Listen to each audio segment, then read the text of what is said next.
টাঙ্গাইলের সখীপুরের কুতুবপুর হাট। সপ্তাহে ৪ দিন সকাল থেকেই কাঁঠালের কেনাবেচায় মাতেন উপজেলার চাষিরা।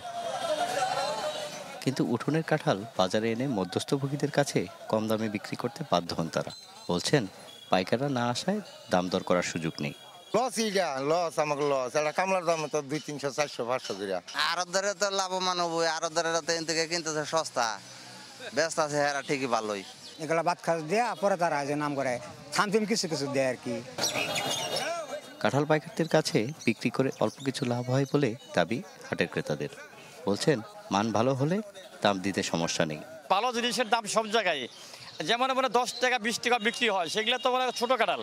যেগুলি প্রকৃতি ভালো ওইগুলোই তো আমরা কিনি, যেমন 100 টাকা 150 টাকা 200 টাকা আমরা কিনি। একটা আজকে যেতেছে সিলেট, একটা কালকা আবার দেখবো সিলেট, আরেকটা কদমতলি।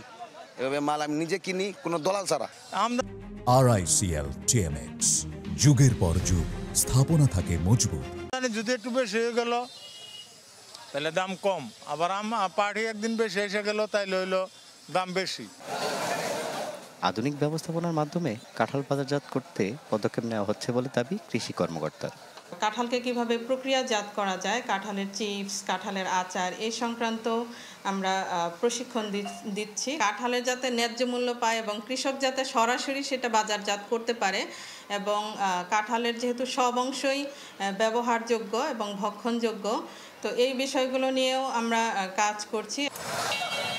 প্রতি সপ্তাহে সখীপুরের বিভিন্ন হাটে প্রায় অর্ধ কোটি টাকার কাঁঠাল কেনাবেচা হয়, যেখানে কুতুবপুর হাটেই বেচা বিক্রি হয় 30 লাখ টাকার।